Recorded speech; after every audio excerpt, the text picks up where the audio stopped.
but of a superpower, but one which was still biblically inspired, one which was still playing a role in God's providential plan.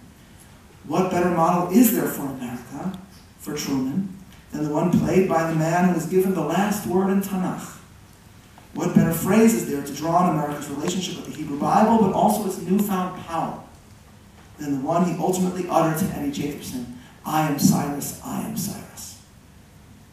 Today, the American affinity for the story of the Hebrew Bible, once woven into the political DNA of America, is still out there if you look, still out there to be found. And it's reflected first and foremost in the phenomenon of Christian Zionism and American Christian support for the Jewish Commonwealth.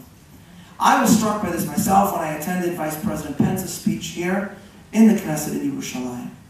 Both the Prime Minister and the Leader of the Opposition, when they got up to welcome the Vice President in the Knesset, both chose to cite the words of America's first Vice President, John Adams, for I long to see the Jews in Judea an independent nation.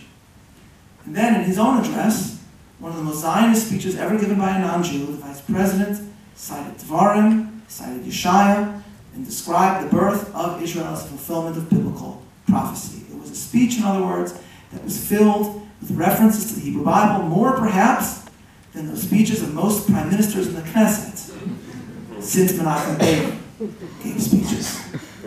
And as I walked out of the Knesset, an Israeli cameraman in the gallery, clearly struck by the Torah that was suffusing Pence's speech, turned to me with a jovial expression and he said to me, "Ze haya Mashiach or Sgan Nasi Artzot Habrit?"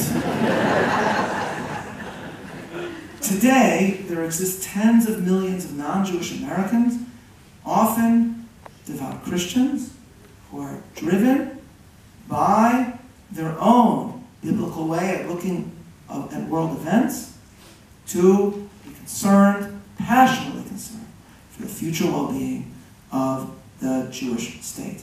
And when I was